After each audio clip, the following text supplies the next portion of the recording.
صحیح مسلم میں حدیث ہے، حضور نبی کریم علیہ الصلوۃ والسلام نے ارشاد فرمایا، العبادۃ فی الحرج کا ہجرۃ الیہ، حرج میں عبادت کرنا یہ اتنا بڑا ثواب ہے جیسے میری طرف ہجرت کرنا۔ امام نووی نے شرح صحیح مسلم کے اندر اس حدیث کا یہ معنی بیان کیا ہے کہ فتنے کے زمانے میں جب لوگ عبادت سے غافل ہو جائیں اور عبادت سے مشغول ہو جائیں اور دنیا کے دھندوں میں اور مادیت پرستی میں مبتلا ہو جائیں، اس وقت میں عبادت کرنا یہ میری طرف ہجرت کرنے کے برابر ہے، یعنی اس عبادت کی اللہ کی بارگاہ میں بڑی قدر و منزلت ہے۔ ہم دیکھتے ہیں کہ عصر حاضر میں اہل سنت کی تحریک، عالمی تحریک دعوت اسلامی نوجوانوں کو اس مادی دور میں، بے حیائی کے دور میں، الحاد کے دور میں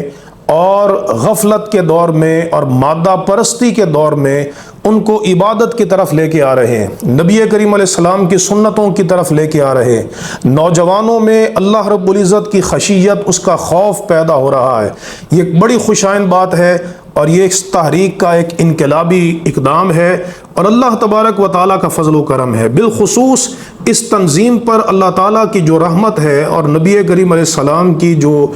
نگاہ عنایت ہے، اس کی دلیل یہ ہے کہ صرف عبادت گزار پیدا نہیں ہو رہے بلکہ علماء، مفتی، حفاظ کی ایک بڑی